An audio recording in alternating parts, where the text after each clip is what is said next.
You want to start off with a little cheers? Yeah, why not? Here we are. Today is, December 5th, It is. 2019, and we're sitting here with Foli Creppy for the Full Coverage Media Group podcast. Welcome, everybody. Glad to be here. Yeah, thank you for joining us, Foli. Oh, thanks for having me, All right, let's refer to the list. Oh, that is good. Not bad, eh? That is really, wow, that's really good. Thank you. Sure. We like to have multiple drinks here. You know, you have a water, coffee if you want it, and then, whatever else your beverage preferences are. Okay, so we wanted to start off just kind of like with everyone else. We talk about the creative history of the person, like where you've been, where it all kind of started for you. And when you and I were chatting earlier, you mentioned that you wanted to start sort of into your creative journey. So the musician story, you said, is kind of all the same. Like we all hear I want to be in a band and practice and all this stuff. And then I got in a band and blah, blah, played music. So you are a musician at this point, and then you started moving into another realm. Right. What was that transition like for you? So I guess I'll start from the beginning of where, I started learning about what I wanted to do. Yeah. So I was, in a band, and we were actually in the studio recording an album, and we were all worried about how we can promote this. Okay. And of course, social media is the first thing that comes to mind. Yeah. Especially for a smaller artist. We're not going to do anything crazy with like Google ads or anything. So we have to get a Facebook following going and all that. Yeah. And so we kind of came up with the idea that if each of us were to build our own social profiles up a little bit, it would kind of help build the band up. Okay. So like increase the number of friends that you have on personal profiles, and talk to more people about the band, and like kind of go through personal means as opposed to using like private like pages. Well, not opposed to it, but like more so to drive traffic to it. Okay. Create like a network that we can, drive our fans of us and what we do personally to our music to kind of grow the band. Okay. Kind of looking at it as like a brand, if you would. You know what I mean? Yeah. So it's not a replacement to the page, but it's supplementary. Yeah. Okay. Yeah. Great word for it. Sweet. Yeah. So we all started focusing on that, and actually the bassist in our band, the guitarist in our band, Alex, put me onto this app. And this is going to sound terrible because it's one of those black hat ways to gain a following. But this app basically would engage with other users on Instagram on behalf of you. Okay. And all right. I found that fascinating because in my, prior to that, I was researching how I could grow a following. And of course, I was getting hit with the spam of like, buy followers, buy likes. Yeah, the Fiverr ads for. Oh yeah, I will ship you 10,000 followers overnight. And it's like, and I knew I wanted to stay away from that because that just sounds too bad. Like the wrong way to do it. Too good to be true. Exactly. Like most things, if it sounds too good to be true, it probably is. It's a monkey's paw situation. Yeah. Right. So I was intrigued by this app that would engage on behalf of you because it kind of like a light bulb went off in my head. Because I noticed that once I, started using this app, I wasn't necessarily gaining a ton of followers, but when I posted, my engagement was skyrocketing. And yeah, it was weird.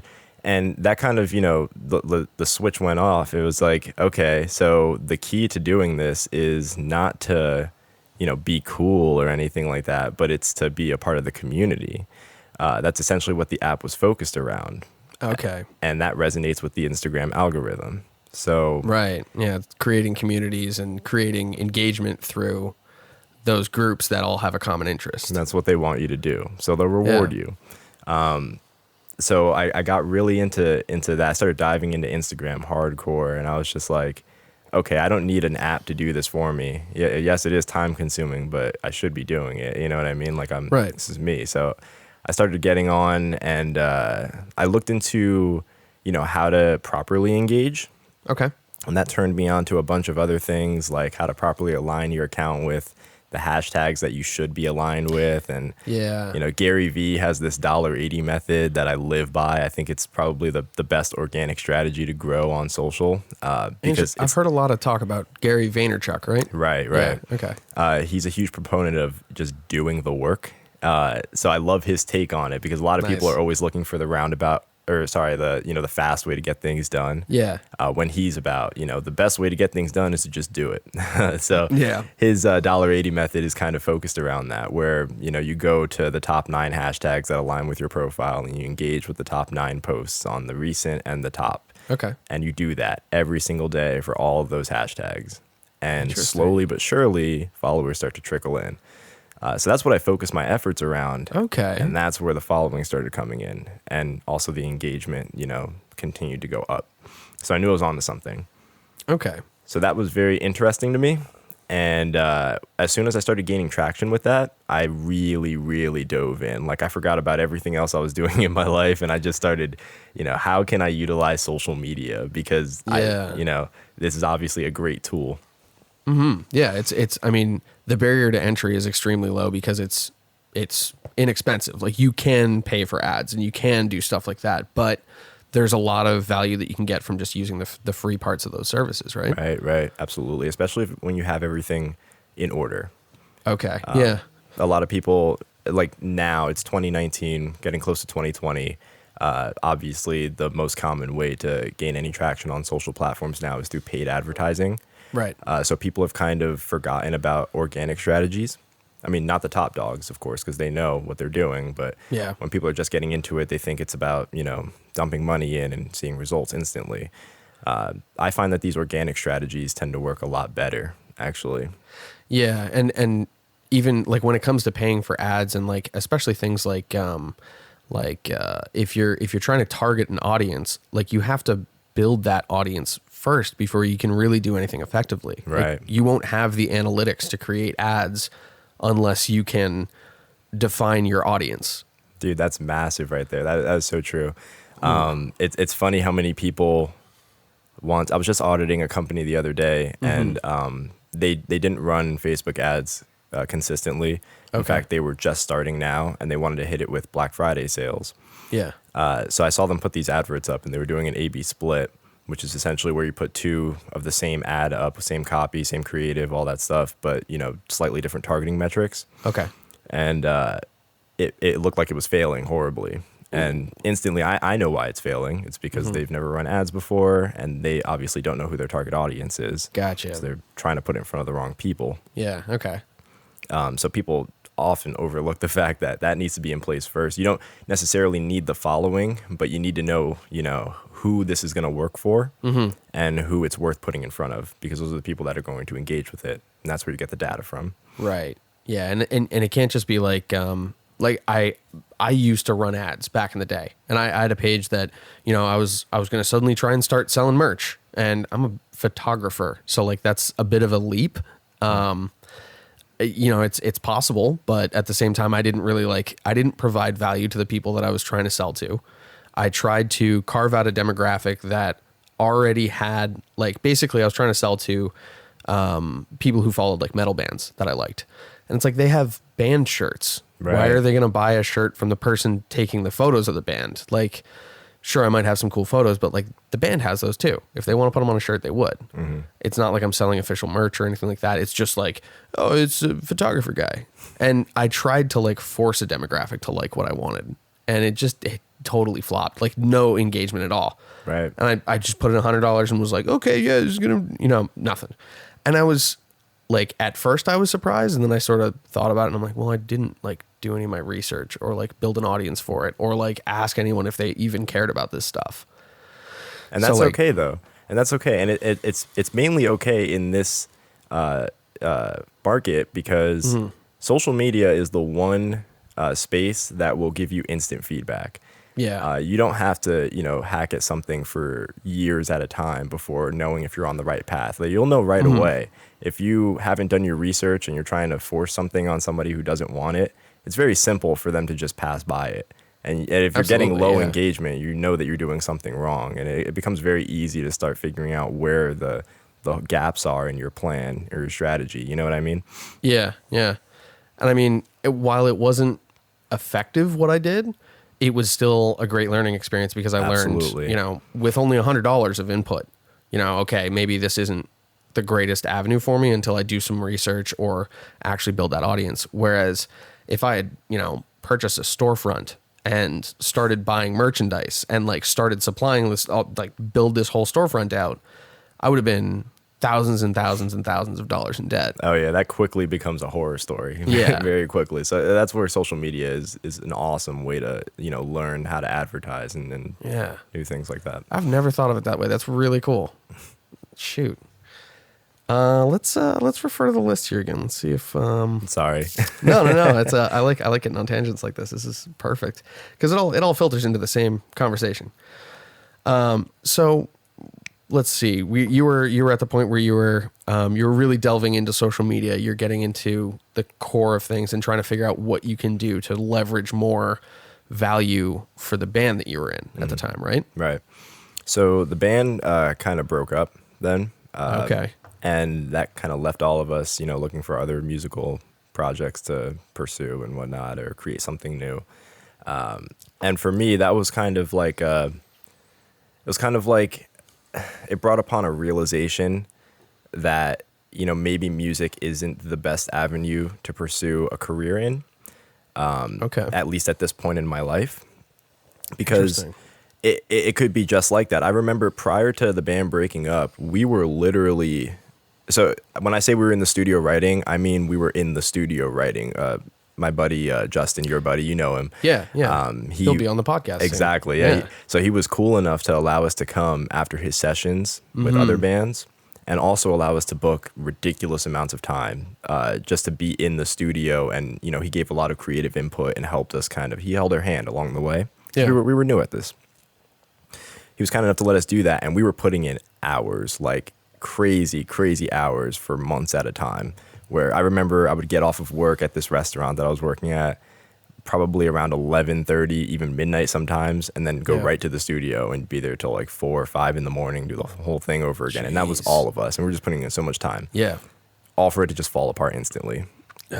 That's tough when like a collective investment like that starts to peel away, and like you see that kind of come apart.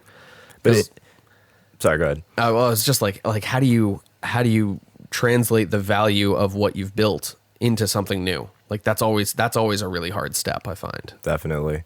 And at that point in my life, I was not woke, as they would say. I didn't I didn't look at it as like a learning experience or anything like that. I was just very, very I guess disappointed in myself for allowing it to fail. Yeah. And that realization really, or the fact that all of that work could just go to nothing. Yeah. Just like in the blink of an eye, it kind of grounded me. It made me realize that I need to find something that's sustainable. I need to find something else that I'm interested in. Maybe not as interested as music, but enough that I can do this for the rest of my life. And make like some kind of living. And that really turned me to social media, because I knew that I was gaining traction there, and it's a wildly interesting field. It's so dynamic and it changes so constantly that you have to be engaged with it. Yeah. I like to explain it that it kind of sucks you in, and there's almost no getting out. And I love that about it. I love things that become completely immersive, that I can just obsess over and constantly learn about. I feel the same way about media. It's one of those things where you can go home and live stream gaming, and then you can wake up in the morning, take photos of people, and then do a music video. So like there's variety there, but there's so much like technical stuff that you can delve into, and it's constantly changing. Right. It gives you something to keep up with. It satisfies the nerd within you. Yeah. And you can make an actual living doing it. Yeah, exactly. It's awesome. And I think the best part about it is like something that's always been big for me, even during my naive teen years and stuff like that, was I always wanted to give people something. I always wanted them, like, in whether it be in a social interaction or if I'm making music or something like that, I always wanted to offer value. And social media management, digital marketing, all of that kind of gives you the opportunity to offer massive amounts of value, because now you're in a space where you can literally change the course of a business. I could come in contact with a small business that's failing right now because they have no social efforts going, and I can completely turn their business around just with some minor, adjustments, or just bringing their social presence up to where it needs to be. Yeah. And that might save their business. And to me, that's massive. That's huge. That's making a difference. It's, you know what I mean? Like these people open these stores, these pizza shops, or their restaurants, their dentist's office, whatever. They open these places because they had a vision and they wanted it to be successful. And when they start to struggle, maybe it's because they're part of that generation that, wasn't born into social media, kind of like us and the next generations were. As opposed to like digital natives. Right. Thank you. They struggle with things. As soon as you talk about Google or anything, they start to struggle with that. Yeah. And you can literally, bring your knowledge to the table and work with them to help them see their vision through. Yeah. I think that's awesome. And there's tons of like established businesses that have been around for years that are run by families or small groups or something like that just haven't had the need yet to delve into social media and online marketing and having a website and having that digital presence. So like they've constantly been told because of their business's success that they're doing the right thing. Right. But it's not something that necessarily replaces what they're doing. It's something that's supplementary, like you said before. And there's so much value that you can drag out of that sort of just a little bit of an addition. It can help those businesses bridge the gap from the analog age into digital era, where you're not having to spend money on, newspaper ads or billboards or print media quite so much. Instead, you can put some effort on online marketing and gain, be put in front of millions more eyes. Oh yeah. Yeah. I think you're talking about the big hitters, right? Yeah. And bridging the gap between the analog age and the digital age. A lot of them tend to look at it, how you said before, as where it's like changing everything. Right. Where it's definitely, changing things drastically. But this is also better for any business. This is, first of all, it's the future. This is where we're going. And I'm sorry, but one of the first rules in business is if you can't adapt, you die. It's that simple. Yeah. But it's actually better because you see these marketing efforts like putting, sending newsletters out, like physical, print newsletters out, or buying an ad in a newspaper or like a billboard, like you said. These are all expensive. Yeah, and mass mailings and stuff like that. Oh, yeah, they get incredibly expensive. And the ROI, it's nowhere near what you can accomplish with just organic. You don't even have to put money into this. You get, all right, you buy a good website, right, and you optimize it so your SEO is on point. Okay.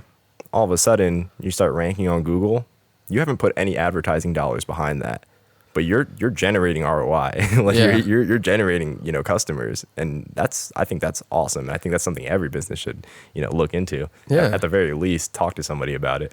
That's like the fact that the Google My Business app and all of that stuff is free. Right. Like, I love that. It's just a way to get your feet into that digital market space. And I've always thought of it like a website is like a storefront just online. And a lot more people are online nowadays than are walking around malls and down the street in front of the stores. Right. So you can, instead of hitting, an area of a town and getting the people that get foot traffic by your store, you're also now tapping into global traffic. So people who search about those topics, people who search about things that are related to you. So it's people who are already interested in you as opposed to just any random person who passes by. Right. Because the reason why ROI is so low on, physical print, marketing is because you hit a lot of people that just that's not your target. Yeah. When you're mass emailing something, or sorry, not mass emailing, but mass mailing like a newsletter or something, or even a restaurant sending their menu out to everybody on the block, 80% of the people on the block don't like Italian. Yeah. It's the equivalent of like telemarketing. Exactly. Yeah. It's in front of eyes, sure, but not the right eyes. Right. So. Yeah. And the ability to target online is just, oh, that's massive. it's amazing. Yeah. it makes your efforts more worthwhile. Right. So you get more money back for the effort that you're putting in. Like I don't see where the disconnect is there sometimes. Like when people talk to me, they're like, no, I just don't think it's the right time to get into. It's scary. Yeah. It is, because like you said that you could bridge the gap between analog and digital, but that's really, let's be real, that's really only realistic for the big hitters because budget restrictions, right? Sorry, just adjusting the mic there. No worries. Yeah. Okay. So like hiring someone who can actually handle that, or like Exactly. spending the time to learn it themselves. Right, because an their investment. time is money, yeah. Yeah. And it can be very daunting, especially for somebody who's, not from this digital age. They don't Right. understand what's going on. It can be scary because how do you even find somebody that you can trust enough to do this for you if you don't know what it is that they're supposed to be doing? Yeah, and in order to access a lot of those free things, it's like with Facebook, it's like you either have someone else create your Facebook page for you, and then you don't really have full control over it. Like you don't have ownership of that, or you give them access to your personal profile to go into the Facebook page. So it can be a little like freaky unless you know how to like make someone a moderator on your page or an editor Right. and give those permissions. But Right. if you work with someone who does know that stuff and they're going to work for the greater benefit of your company, then they'll walk you down that right path, as opposed to being like, yeah, give me access to your social media account. Like, just give me Right. your passwords. I'm gonna offer a little bit of value here. Just a quick tip to anybody who's listening who might be in that situation where they're a little apprehensive about talking to a digital marketer. Yeah.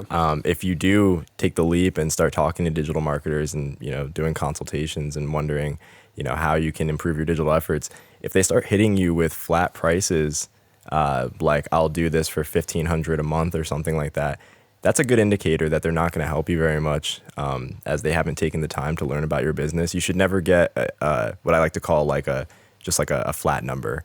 Like a package or something. Right. It should never be like that because every business is different, just like Yeah. everybody is Oh my different. gosh, yeah. So if they're hitting you with anything like that, just move along and look for somebody else. And I'm sorry that that's going to be 60% of the people you run into because of the Yeah. boom in digital marketing in this space. People, there are a lot of people online that claim they're offering value, but Right. they're really just trying to take your money. Yeah. And I mean, like you can still see an increase in your sales and stuff like that because of it. Like you can see some value sometimes, but it's Right. like, if you want the cream of the crop, if you want like the real good stuff, if you want your money to do as much as it can, Right, then you yeah. go to someone who's actually going to work with you. It's Exactly. like, it's the same thing with videos. Like you can go to an agency that will give you the cookie cutter video. Like you can do that for your wedding, you could do that for your business, you could do that for a music video, whatever. But then if you go to someone who's like, let's talk about a concept, let's talk about your ideas, what do you want this to look like in the end? They're actually going to take the time to figure out what you want. It's going to be more tailored to you, and it's going to be more effective for your business in the end. That's it right there. Yep. So it's that custom experience can be very valuable. And that's always something that I've tried to offer. Like I've always felt very uncomfortable with, oh, you should just charge, $200 and something or $500 or like $1,000 for a video. Like I was always told that from people. Right. And it's good to give like a parameter. Like if you want a music video, they start around this much. That's fine. But like saying if you want a music video, it's going to be $500. You're either going to lose money because people are going to over push their boundaries and you're going to allow them to over push the boundaries, or you're going to be taking money from someone because you're not going to be delivering as much value as you should. Right. And it's just frustrating either way. So That's directly on point. If I see a lot of people on YouTube talking about their digital marketing agencies, and they talk about how they price their services. To be honest, you need, as a digital marketer, I know that I need to know the cost per acquisition. Like I need to know the CPA right now Yeah. of your business. Like how much does it cost you to get a new customer? How much does that customer spend? You know what I mean? yeah. If you're a restaurant, how many people usually come in? Yeah. Yeah. Like how much are you selling? Right? Every How week? often do they come in? Like I need to know everything about their customer process so I can build a customer avatar. Right. And then I'm going to tailor your services to that, because that's how you're going to get a return on your investment. I need to know those numbers. A lot of digital marketers, they don't even ask those numbers. Yeah. They don't care. They're just like, oh yeah, well, you pay me $1,500, I'll get you some sales. Yeah. That's cool. I'll post you some social media stuff. Yeah, right. Yeah, I feel like that's it's important to get a custom tailored experience in situations like that. So Definitely. so you're going like real in depth with the social media stuff. Yeah, now. I'm so sorry. Like I mean like this is great. Like I'm just saying this is part of our timeline. So like at this point in your life you're getting really in depth with it, and the band, I think the last point we were at, the band had broken up. So Right. you were switching over into figuring out how to work this as a career while having the music as your your hobby and your passion and your kind of backup, your secondary. So I wasn't completely at that point yet. Okay. Because there was something became, very apparent to me.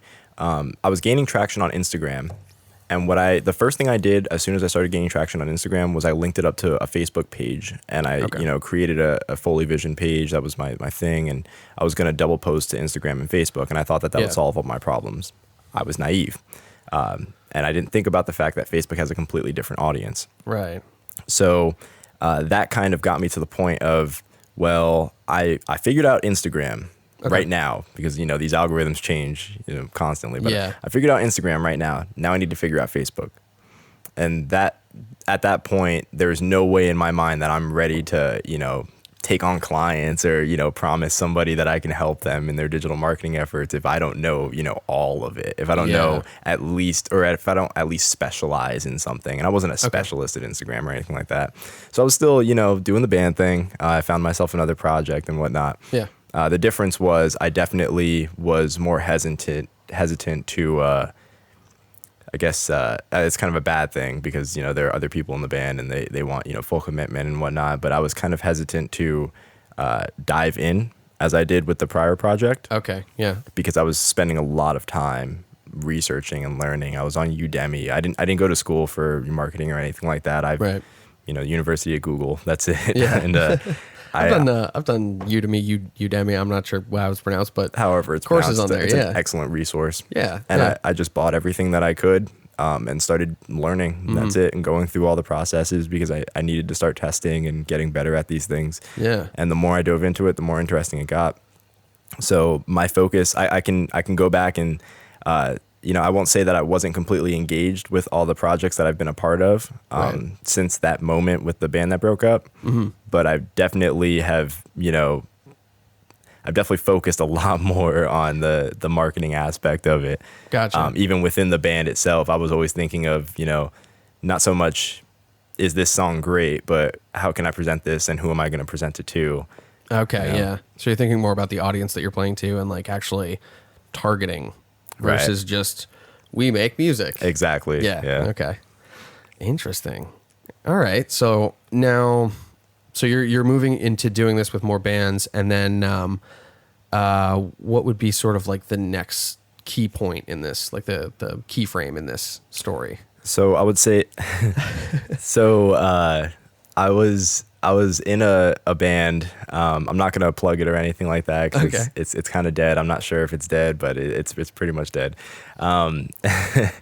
And I realized that I don't want to do this anymore. Okay. I don't want to sit back and hope that things are gonna be fine or hope that I'm gonna be engaged enough because at that point it was a struggle for me to be as engaged as other people. In the project because I just was too focused on other things, being marketing and whatnot. Yeah. And I realized I just don't want that. I don't need to be in a touring band. I don't need to be a rock star. I don't particularly care if I make music that people like or don't like. I don't even really want to make music. I just wanted to play my drums. You know what I mean? Yeah. And that's always been my thing. And so I kind of went back to that, which at first seemed like a negative, but now it seems like the best thing ever. I've gotten so much better at playing drums and expressing myself through my instrument. Just because I'm not worried about writing within the confines of, whatever, but I'm just writing for myself or playing for myself. And gotcha. It's very liberating. Yeah. Yeah. I heard, recently I've heard you talk about doing jam days on weeks, and every other week you'll do just get together with some friends and jam. Definitely. Yeah. That's something that I missed for a long time. That's probably the best part about, playing an instrument. It's the jams that matter. It's the getting with other people and, getting to just play things without any kind of pressure to produce anything or anything like that. When you just get to express yourself. Yeah. Yeah. No, it's definitely a beautiful thing. I was in a band in high school where we would just get together and just play for 3 hours. It wasn't like we were practicing music. It wasn't like we were doing anything in particular. We would just play, and it would be us talking to each other as a group. Because you're looking over at your buddy and you just start messing around on the bass, and they laugh a little bit, and then they do something back to you, and then it's it becomes a conversation, and I don't know. It's like these things. Like I've started really enjoying these podcasts because I get to sit down with someone that I really like, and we spend an hour or two just chatting. Yeah. And there's something very personal about it, you know? Definitely. So when you can do that with music too, it imbues like I don't know. There's something deep about it. It's the cool. second most intimate setting you can put yourself in. Yeah. I'll say it like that. Yeah. Good way to term it. Nice. Interesting. Okay. So yeah, you started doing more like drums for yourself. Yeah. And now I remember there was like a time in your life where you were it seemed like you were just putting out so much drum content, like all these online videos of you doing like we're playing talking daily, bro. Oh my gosh, that was insane. How long was that you were doing? I think I was doing the daily posts. So I set a goal. I wanted to be at 10K on Instagram within that year. Okay. And I didn't necessarily start in January or anything. I think I started in April or May. Yeah. So I had, about the better half of a year. Okay.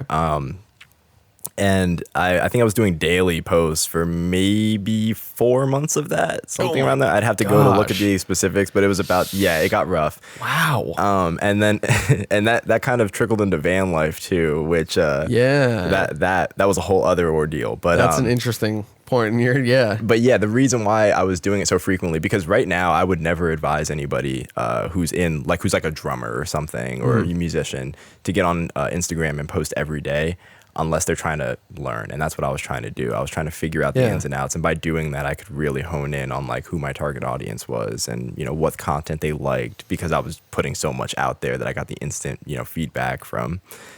Okay. But that was rough. That was definitely rough. How was that? Like, okay, so there was like a week where I tried to do daily content, and doing videos is like, it's pretty involved. I was trying to do like 3 to 5 minutes every single day. Oh, that's long form. It was, I made it like 4 days. Like I just did, that's it. And then I was like, yeah, this isn't going to work because like my mental health is suffering. Like my job is suffering. Like it was so quick that came up for me. But you kind of tailored your experience so that you could do this. Yeah. Like was this during the van life period? Some of it. I mean, beforehand, I was, all right, so it started with me, because at that point in my life, I was playing drums every single day. I was being a good little drummer. I was practicing all the things I needed to practice and whatnot. And so it became easy. I could set up a camera, record what I was practicing that day, or jam directly after practice, and then I had content. Now, of course, there comes the other steps, like editing that content and, whatnot. It's definitely not to the level that you were going in long form content. Guys, for all of you at home that like don't know, if you're producing videos that are more than 2 minutes long, that's a lot. That's a lot right there. So it definitely wasn't up to that, status or anything like that.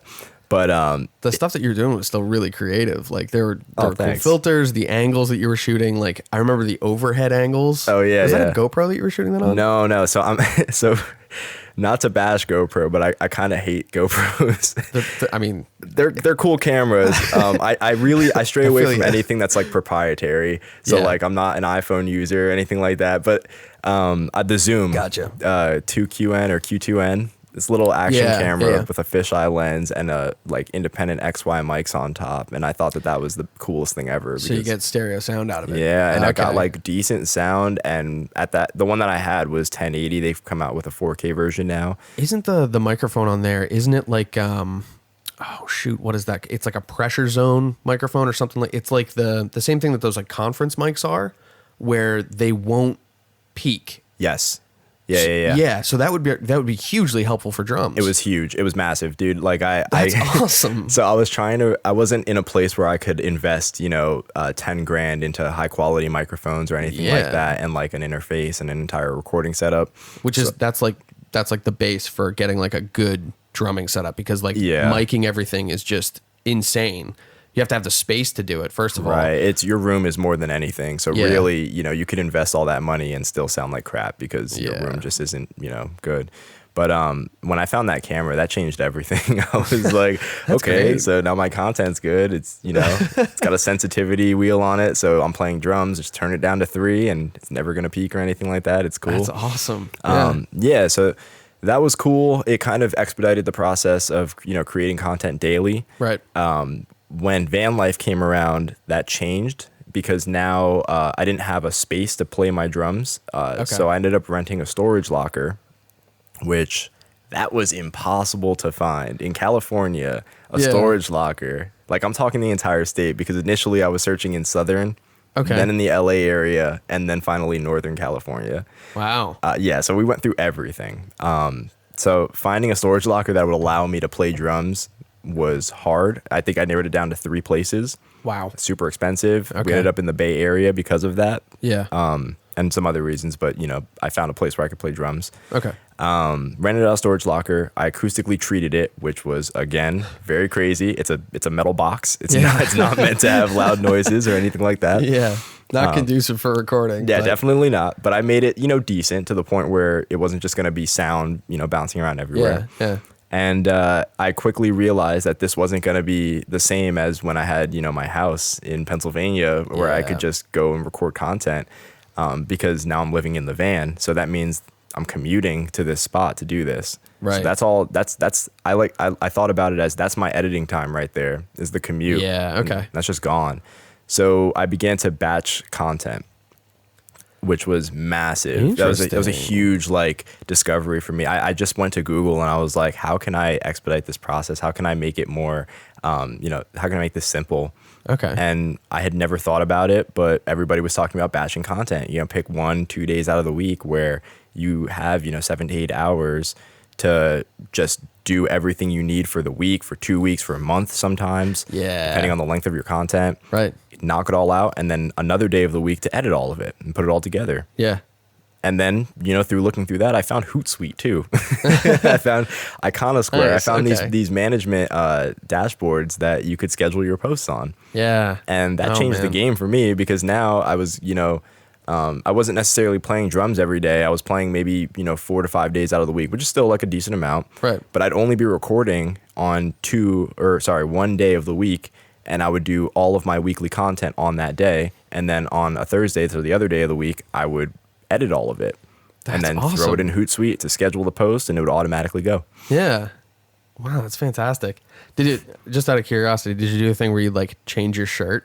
Absolutely. For the next day? Yeah. That's great. I would definitely bring, I had a backpack that would always have at least, maybe a pair of shorts, a pair of jeans, and then 3 or 4 shirts. Yeah. Which in hindsight, it's kind of unnecessary, because I've noticed that people tend to not key into things like that on social media. Okay. They don't care, at least, it's whatever. They just want the content to consume. But yeah, I definitely did that because I thought that it would be significant. Yeah. And yeah. Interesting.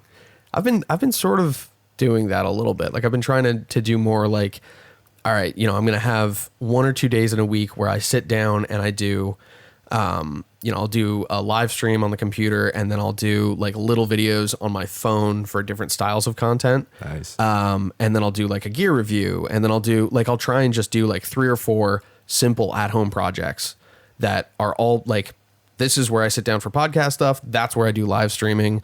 Right over there is where I do gear reviews. It's all within 15 feet of each other. Nice. So I simplified the setup so it's something that I can walk over to and just hit start. I simplified it so that it's closer to home. I don't need to commute to get there. And I think that simplification is really what's helping me be productive like that and take the time on those days. Cause I sit down, and if I'm not doing anything on that day, I'll look at this stuff and be like, okay, it's time for a live stream. Let's go do some work. Dude, optimization of your workspace is huge. Yeah. If you don't have that, then you're kind of shooting yourself in the foot. And dedicated workspaces too. Right. I spent probably 6 months working on the end of my bed. That was my desk chair. And it was terrible for my work schedule. Cause I would get up, and then I'd pull my laptop over, and I'd be in bed, just kind of just kind of YouTube a little bit. And then I'd get distracted for a little while, but I'd still be in my workspace. So it would be, someone would knock on the door and be like, oh yeah, I've been working all morning. Right. But have you? Not at all. Right, and right. I'm justifying it by saying that to the people around me. And I'm just trying to tell myself that it's okay. And meanwhile, I'm getting nothing done. And then it gets to the point where like you can't sleep in your bed now because you're in work mode when you're trying to lay down and fall asleep. Psychologically, it just ruins everything for you. God, No, yeah. I get that. It's so true. Jesus. So yeah, having that dedicated workspace and optimizing your workspace, like this thing, I haven't shown you this. I don't think I've shown anyone this yet, but boy. This thing is pretty cool because you can actually like lift the desk and do a standing thing if you want. Okay. Which is a little weird, but it's like a standing workspace. Yeah. That's Yeah. becoming The more idea is popular. like if I'm sitting over there for a long time doing editing and I'm like, all right, I got to get up on my feet. I got to do something. I'll pop this up, sit here with my laptop, do some editing. So Nice. the ability to sit stand is huge. It's much more healthy to stand. But you know, if you're doing a editing project for 10 hours in a day, you're going to need a chair at some point. Right. But yeah, it's a neat little feature of this thing. I like. Do you mind if I... Yeah, absolutely. We're going to take a little pause quick and we will be back in a bit. I'm going to fill up on water and thank you for watching. Cheers. Alrighty. So let's see. We had left off. I had kind of a spot here. Okay. So we were talking about passion. We were talking about digital marketing and using all those different forms to your advantage and getting really in depth with the like knowing each platform individually. Right. Because doing that shotgun approach just doesn't work. No. So with all this expertise that you built up over this journey, over this van life period and all that, you're now translating that into, there we go. Okay. You're now translating that into a digital marketing, what was it? Agency. Yes. Yeah, I am. So I partnered with a couple of friends that one's graduating from Temple. He did an internship with a startup out in London. Nice. Yeah, doing campaign strategy and whatnot. And then another kid. He's a kid. He's 19. Yeah. But I like to think of him as like a hotshot. The kid's like very, very on his stuff. He knows what he's talking about and Motivated. He's in the game. Oh yeah, and he's checked me a few times. I love it. I love it because we're on opposite ends of the spectrum when it comes to how we would go about doing things. So Gotcha. it's like a natural checks and balances. It's Yeah. very, very cool. That's important to have. Absolutely. Yeah. Yeah. If you want to be successful, you need to have some kind of outside perspective. Yeah. And I try to partner with people that, give a good outside perspective, not so much along the lines of what I'm going to think, because that's just another me. You know what I mean? Yeah. You're not looking for corroboration. You're looking for collaboration. Yes. Yeah. Cool. Nice. Okay. So this agency, like what are the kinds of things that you're going to focus on? So I don't want to plug it or anything like that because it's not a thing yet. We're still working out the logistics and whatnot, and we're trying to figure out how we're going to, bring this to market and everything. But really, we want to help small businesses. Okay. We want to focus on getting them more revenue. And we're, of course, specifically targeting the people that maybe they've made some kind of digital effort. Like, for example, a dad that owns a pizza shop that has like his son or daughter make a Facebook page for, and they run it, from time to time. They put a picture up, something like that. Yeah. So they understand the importance of, a social presence, but they could use some help, Yeah. That's where we want to target. We want to help people, especially small businesses, kind of jump the gap and get online with their marketing efforts. Yeah. Okay. So like ease the burden a bit on companies that are getting started in that field. Right. Interesting. That's cool.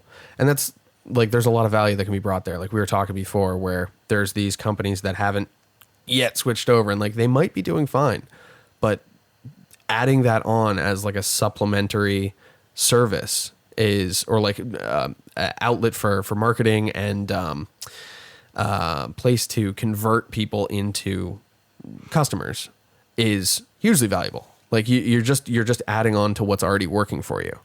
And that's important, Definitely. Interesting. Okay. And that'll be a cool exercise too. Like I'm really curious to see how your business progresses because it's like it's a business, it's a small business that's predicated on the fact that you're going to help market other small businesses. Right. So, like working in conjunction with them, your own success is going to be like your best sort of example material. Right. Like being a company that's like you're visible and people are finding you is going to be like proof in the pudding right there. Exactly. That's cool. That's cool. That's so you why get offering value is everything. Yeah. But you even get to just like exercise your craft in the start of your business. Definitely. Yeah. Yeah. Get some real, I'll call it practice. Because this market is always changing. This space is always changing. The digital space. There are so many times that, you find yourself, mastering something. Like there was a point where I was like, I know Instagram. I know exactly what to do on Instagram. Yeah. And then they put a new algorithm update up. And everything I had learned for the past month was garbage. It made no difference. Jeez. But that goes back to, how dynamic the digital space is and why it's so interesting and whatnot. But that's why like currency is powerful. It's key. Yeah. It is absolutely key. And being current, not like money. I mean, both, I guess. Yeah. Money doesn't hurt. Right. But no, actually practicing is, like going out and doing these things. It's necessary. You cannot get by without it. If there's anybody listening that's, interested in social media and they think that they could make a difference, they think that they could, potentially start an agency or something like that, or start helping their friends maybe with their social media, you need to be doing this actively because it's such a dynamic space. Like you have to be practicing or else you're just going to get lost very quickly. Yeah. Yeah. Because all it takes is the other business that does something similar to you that accesses that space. Right. Suddenly they're taking up that space that you could have been in. Yep. That little slice of the pie gets smaller. Yeah. And yeah. They start getting less and less pie. All right. Everyone loves pie. I like pie. Yeah. Well, that's awesome. That's cool. I'm really excited to see how that shapes up. Like, thanks, man. I'd love to be involved in any way too. You will. Marketing video. that is something that I've kind of found interesting with starting, like doing freelancing and stuff like that. Like I'm still figuring out the business side of things. Right. So how to market myself and how to do my taxes correctly, how to register myself in a way that's the best for my business. Like it's all a balance and things are constantly changing. So like those change a little bit less, like the business practices and whatnot, like how to register your business, that changes a lot less frequently. Right. But how to run my website, how to do all that stuff, the things that are not necessarily my focus. So like I can make a good video for my website, but then knowing how to actually put it out there and how to market it online and like do all of the stuff around it is still foreign to me. Right. So I'm curious to see how it progresses with you, where it's like, that's the stuff that your business focuses on. So you're doing the things that you are skilled in as a practice of building your business. Yeah. And like, that's awesome. That's like the ultimate batch, content right there. Like you're building your business and exemplifying your business and basically doing like a client job almost. Right, exactly. At the same time. I think that's the best part. Because we were talking earlier about, finding something that you're passionate about. Oh yeah. And then I touched on, finding something that maybe it's not what you're most passionate about, but you find enough passion within this that you can do it for the rest of your life. And I love doing this. It's like really, really engaging. And it's kind of an immersive experience. So to be able to do that as like, like you just said, to be able to bring up my business using the same practices that I'm using as the offering from the business. It's self-inflexive in a way, and that's great in business. Cool. If you can derive value by creating value, it's like, suddenly it just turns into this crazy spiral. Right. It obviously takes a lot of effort along the way, but course. It is one of those things where it helps itself. Definitely. Yeah. That's really cool. Because I can still get excited every time I discover something new. Yeah. And it's like, wow, it happened last night. And there was a point that I wanted to touch on when we were chatting about passion before. You brought up the idea of like maybe not doing the thing that you are the most passionate about. Because I like we discussed before, I find that if it's the thing that I love doing the most, like music or like photography, I really love doing photography. But the problem is if someone asks me, they're like, hey, do you want to go take some photos?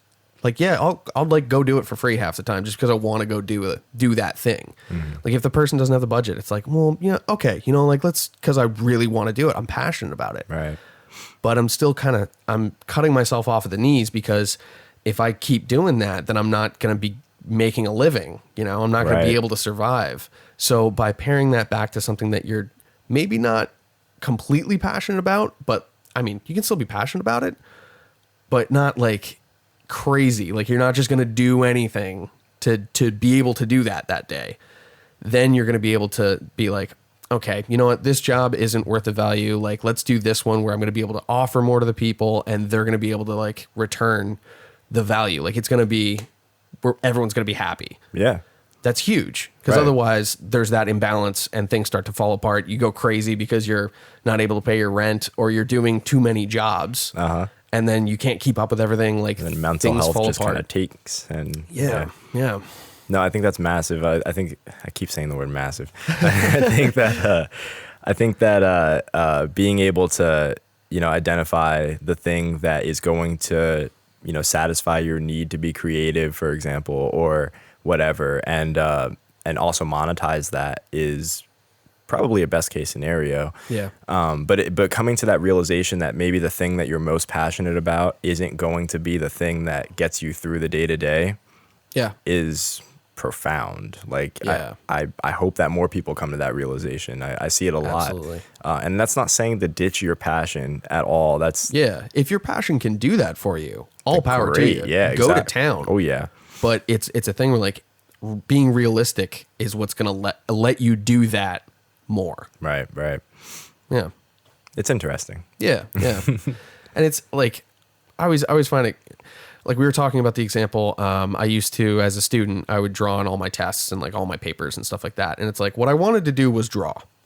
What I didn't realize is that by drawing on all my tests and all that stuff, I was going to fail my classes and I was going to have to study more. And I was going to have to go to summer school and I was going to have to do all this other stuff that's going to take away tons of drawing time. Right. So if I really want to do my drawing, I can't skip the steps. I can't skip the things that I have to do in order to have the actual time to draw, which you translate that to whatever passionate, you know, creative passion that you want to translate into a job.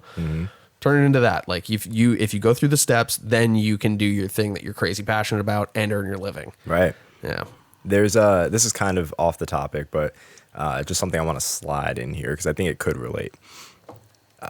Money you can always get, right? You can be 50 years old and have never had money in your life, and you can go to school, learn what you need to learn, potentially get a job that's going to make you comfortable. Right. And do that.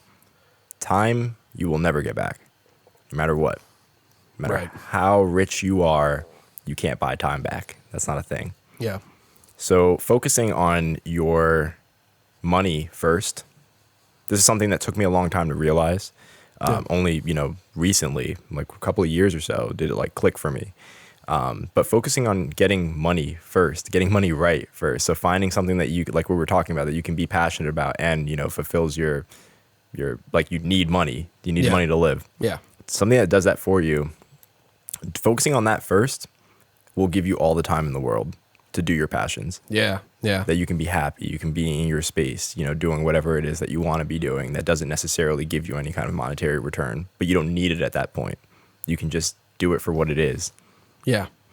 That was a big realization for me this past year. Like, I finally got into a position where I was offered a job where it's something that wasn't necessarily my expertise, like wasn't necessarily like my super passion. Like I wanted to make films or wanted to make music videos, but you don't make a ton of money doing music videos because you're selling to people who have to invest in a lot of other things. And there's a long road to financial success in the music field. Okay. Yeah. So it can be hard to find the budget unless you're working with like record labels and things like that. So that wasn't paying the bills. I wasn't able to just jump into film as a camera operator. Like you have to work your way up through the ranks. So I was doing kind of personal projects and stuff like that. And that's all fun. That's great.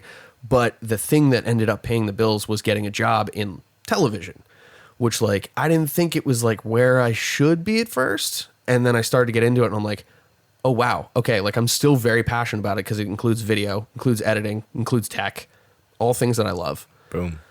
But it actually pays my bills, like, and then some. And so it's like, okay, now I can actually set aside like money to shoot a short film. Like all of a sudden it's like a million times easier to do the things that I actually want to do because I got my money right. So it's skipping steps. You can't do that. You gotta work through the financials. You gotta get that solid first. And if you can do that, you can go so far because you have the time. Then. Exactly. And I'm actually going to go back to something that you said that really stuck out to me there. Okay. You didn't think that might be an avenue for you, right? Yeah. But you did it. You did it and you tried it. Yeah. Yeah.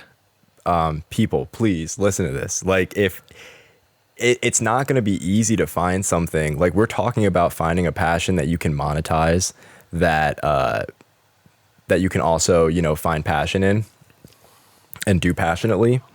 So you need to really be open to trying things, because you're going to get presented with opportunities that at, face value might not look like something that you would see yourself doing, but you might love it. Like you might discover that you love something new. You know what I mean? You have to be open to taking these opportunities. And I think it's huge that you did that, because now you did stumble upon something that you can do that, fulfills that need to be creative, but also pays your bills. And you would have never gotten that if you would have wrote it off as, well, that's not something that I think I'm interested in, or I could never see myself doing anything like that. Yeah, which was definitely my attitude at the beginning. And then I was asked to go on a gig, and I was like, yeah, I really need to pay my rent. So let's do this. And it was like one day of work, and I got paid more than I've made in like a whole month before that. Boom. And it was interesting too, because like that wasn't surprising to anyone there. Like at the gig, they were like, yeah, that's what happens. Like we have a budget for these things, so that's why we pay you for them. And it's like, oh, like, okay. I thought I was like stealing from them, Like, run. Yeah. I was like, just get out of the parking lot. Like, but yeah, that's just the way that it is. Like if you find that middle ground, it's like you get that passion that you want to be able to throw into your work. And then all of a sudden you get your finances right, and you get actually compensated for it. Exactly. Yeah. And you get time. Time to me is oil. That is the most valuable thing in the world. Like time is everything, because again, you just can't get that back. Yeah. So like getting your financials right is, while it does take time, it's an investment.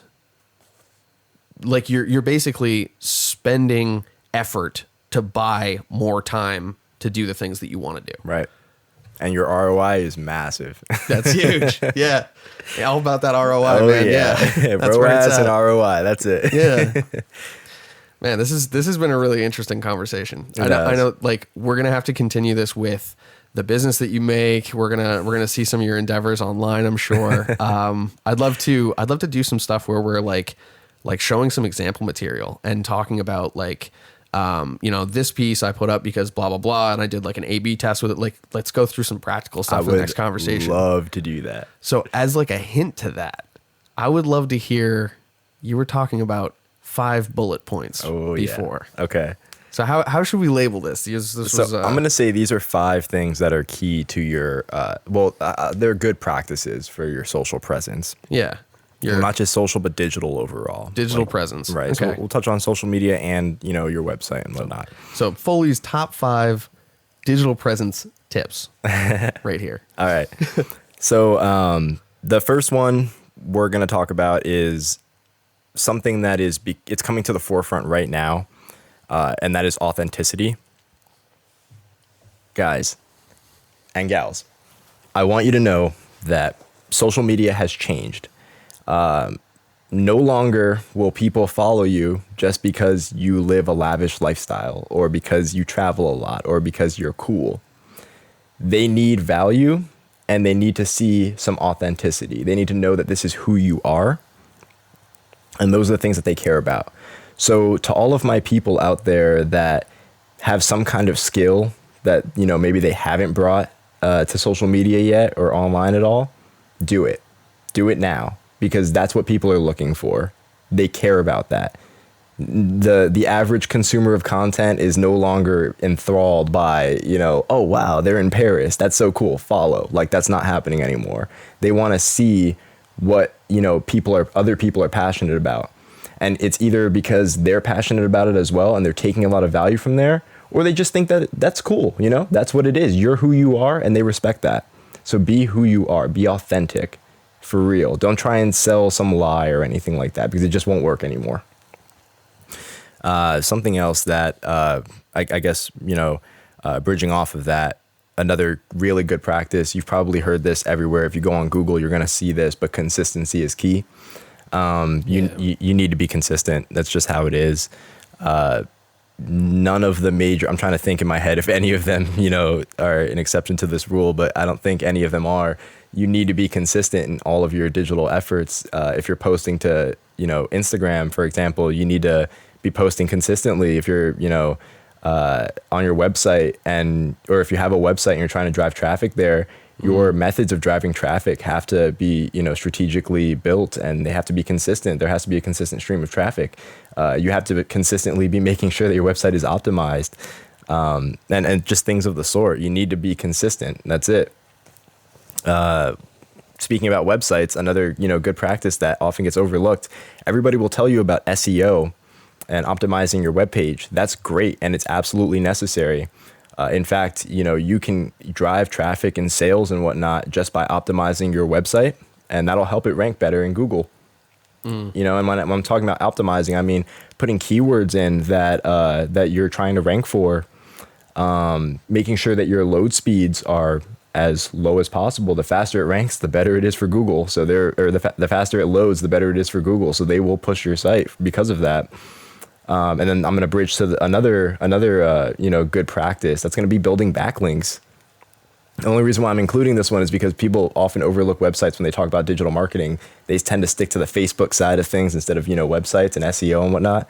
But building backlinks, that's huge. That's the equivalent to building a network of social profiles on, Facebook or Instagram that you engage with consistently.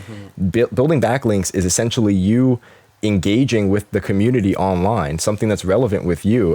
You were talking about earlier an example of, something that you're doing to generate some backlinks for full coverage. Yeah, like I've been working with another YouTuber where I'll go out and I'll produce stuff for them, and like their budget kind of, changes throughout, and it's like whatever they have for that episode, but I'll still roll out like full force. I'll bring the lights, I'll bring the cameras, the microphones, everything, because I want to provide as much value as possible to them. Because their followers are seeing it.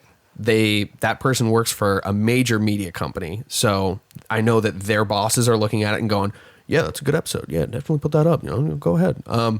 So they're loving the content, and then I do get paid a little bit, but it's a thing where he puts a link to my website and my YouTube channel right in the description. He puts it up on his website. So he puts it up as like a blog post on his website. Boom. He puts it up on Instagram. He does stories on Facebook. He's everywhere. He posts the hell out of it, and he includes my name and my link in every single one. People, that is it right there. Google wants to see your website as valid. It needs to validate that. It's beyond just the bots crawling all the pages and indexing the pages and whatnot. It needs to see that you are valid. And the only way to do that is to have other reputable people in your space backlink to you. You have to be engaging with them. So you're doing work for this dude, and he's backlinking, your website. He's putting links to your website on all of his mediums. And that's huge, because to Google, that means that your website is valid. What you do is real. Yeah. And that's massive. That's what you need to be doing right there. Yeah, that's a huge one. That'll help you rank by itself. It's definitely way overlooked too. Oh yeah, definitely. The last point. Okay, so this is tip number 5. This is tip number 5, and this has been a tip in the top 5 for every marketer, digital marketer, forever. Content is king. I don't know how many other ways I can say that, but content is king. Your content has to be on point for so many reasons, but I guess mostly because how are you supposed to get your message across if nobody cares to look at it, right? If your content doesn't stop the average scroller of social media in their tracks and force them to consume it, then isn't your message just thrown away? Aren't you just wasting it? Yeah. Content is king. And even more so now, because vanity metrics are going away. You're no longer going to be able to, validate your post by saying, "Oh, I've got 1,500 likes on it." Who cares? Because nobody's going to be able to see that. Yeah. They care about your content now. That's really it.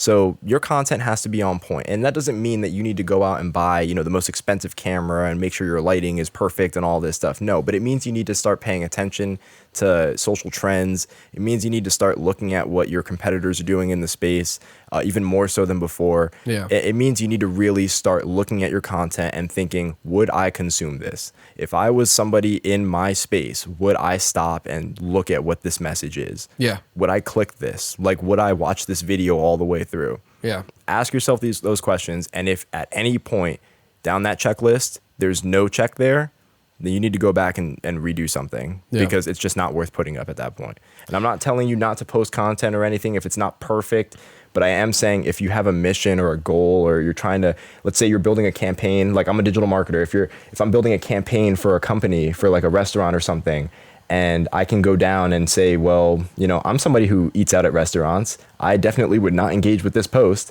I'm not going to put that post up. I'm going to go back and rework that content to the point where I would engage with it. Because then I know that the average, person that goes out to restaurants would probably engage with that content. Mm-hmm. Go down a checklist. Seriously, content is king. It always has been, and now it's more important to focus on your content. Yeah, that's kind of interesting too, because like I've always been told about like I hear people talk about like a checklist when they go through their content, where it's like, first of all, is it visually striking? Like, right. If you were to scroll past that photo, would you stop and go back and be like, oh, that's pretty cool? Or the cover image on your video, whatever it is. Mm-hmm. So that's the initial one.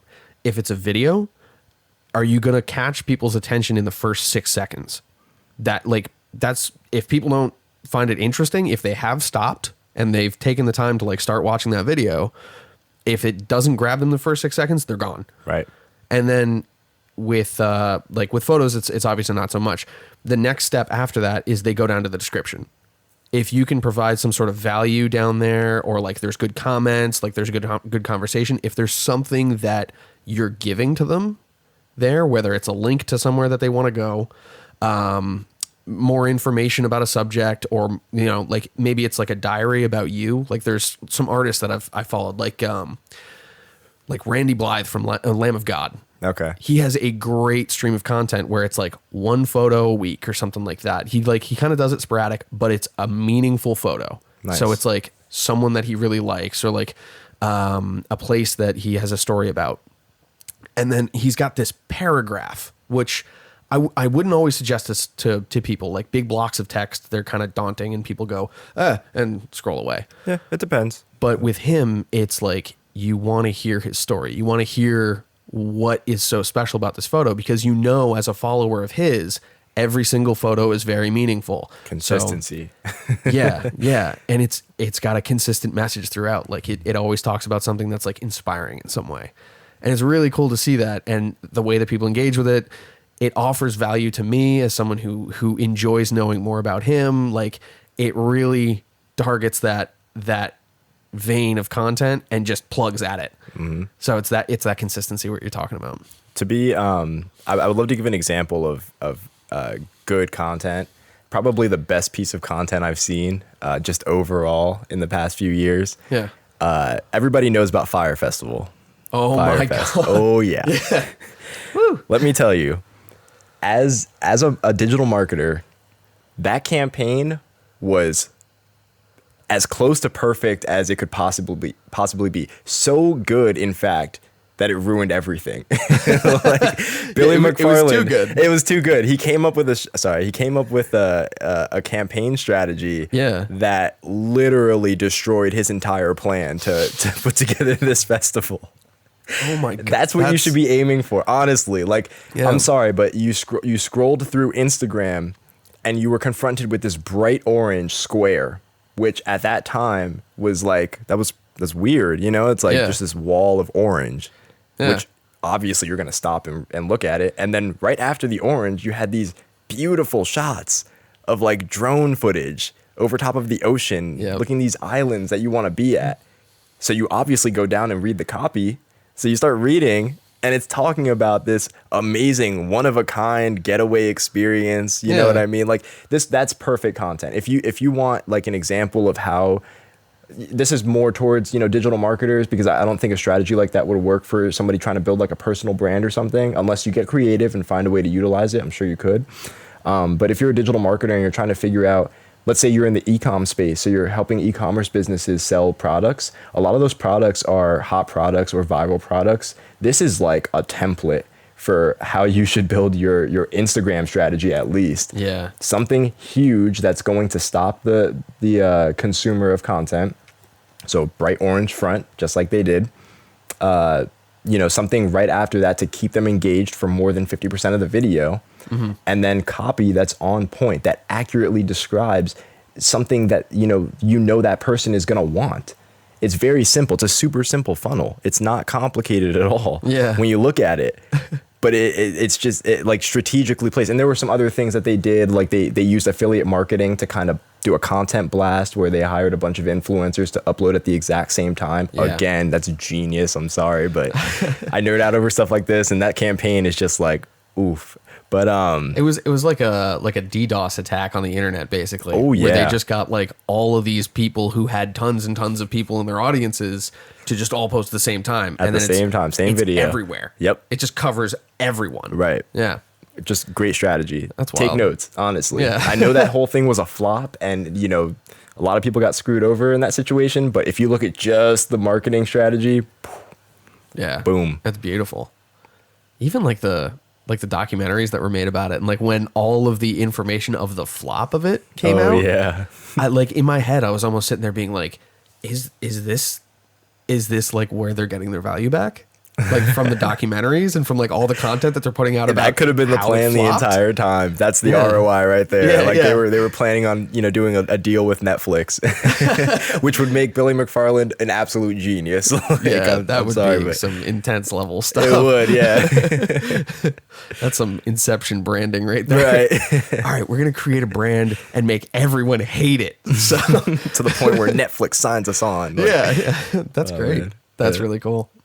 Well, those are some great tips, man. I really appreciate you coming and chatting with us. And dude, thank you for having me. We got to have you on for another one. Oh yeah, I'll be there. It was a pleasure. It's always awkward doing the handshake, but appreciate it, man.